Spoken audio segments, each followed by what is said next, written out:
Hello दोस्तों, मैं doctor NS Lilhare. आज हम बात करेंगे कि भूकंप छाया प्रदेश क्या होता है या भूकंप छाया प्रदेश हम किसे कहते हैं।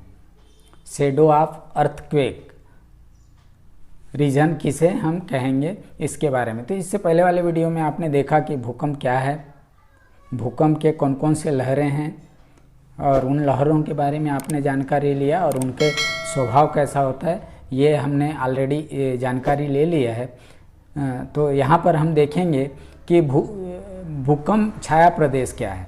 तो जैसे कि आप जानते हैं कि सभी प्राकृतिक भूकंप स्थल मंडल में ही आते हैं, लेथोस्फीयर में ही आते हैं। और आपको पता है कि लेथोस्फीयर की जो गहराई है वो पृथ्वी धरातल से लगभग 200 किलोमीटर तक माना गया है।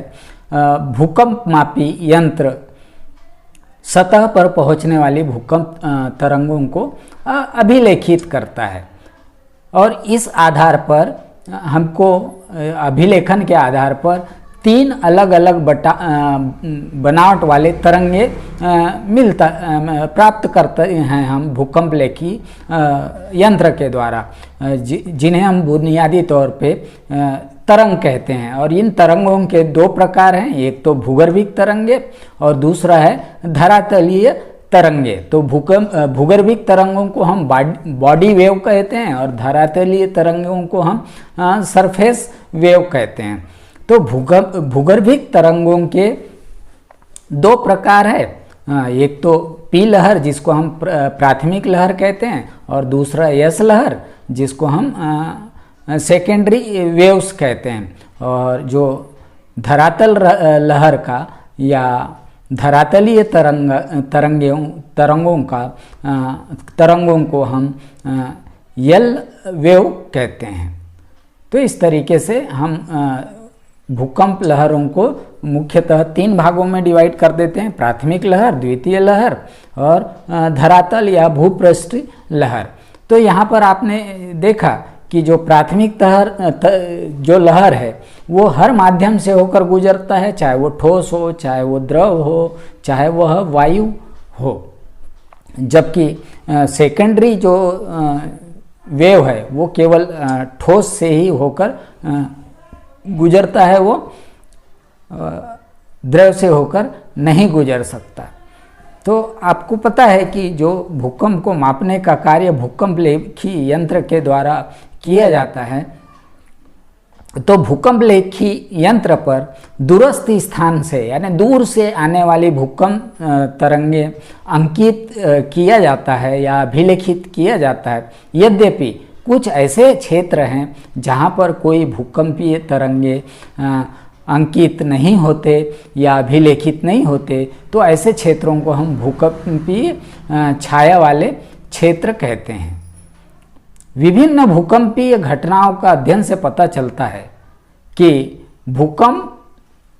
एक भूकंप का छाया प्रदेश दूसरे भूकंप के छाया प्रदेश से सर्वथा अलग अलग होता है या भिन्न भिन्न होता है।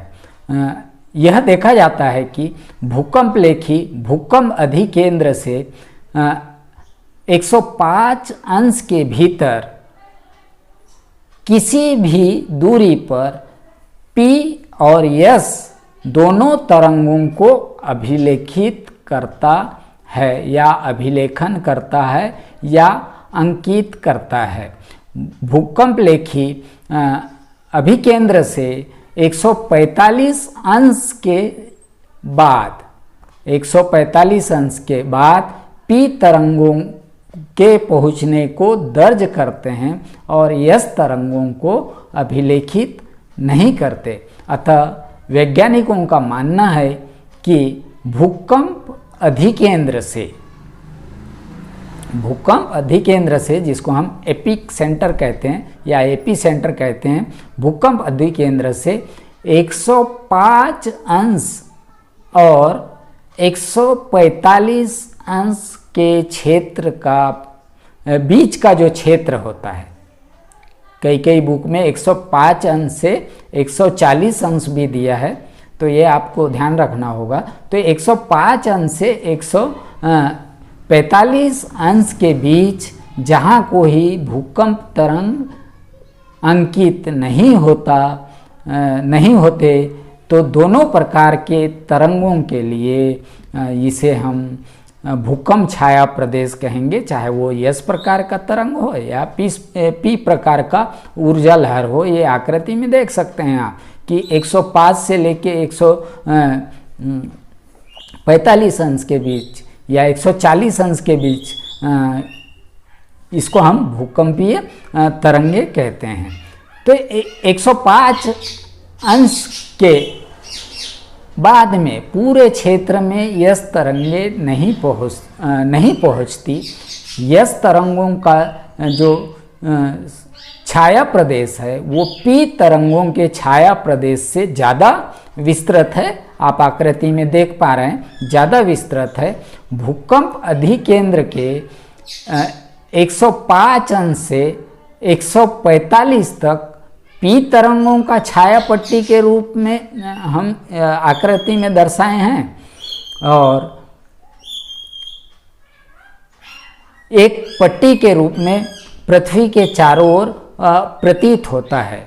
जबकि यस तरंगों का छाया प्रदेश न केवल विस्तार में बड़ा है वरन यह पृथ्वी के लगभग 40% से भी अधिक भाग में इसका विस्तार है। तो इस तरीके से आप देख सकते हैं दोस्तों कि जो पी तरंगों के लिए जो छाया प्रदेश है जो 105 डिग्री से 145 डिग्री के बीच है, या किसी बुक में 105 डिग्री से 140 डिग्री के बीच हम मानते हैं, जो एक पृथ्वी पर एक पट्टी के रूप में हम देख सकते हैं।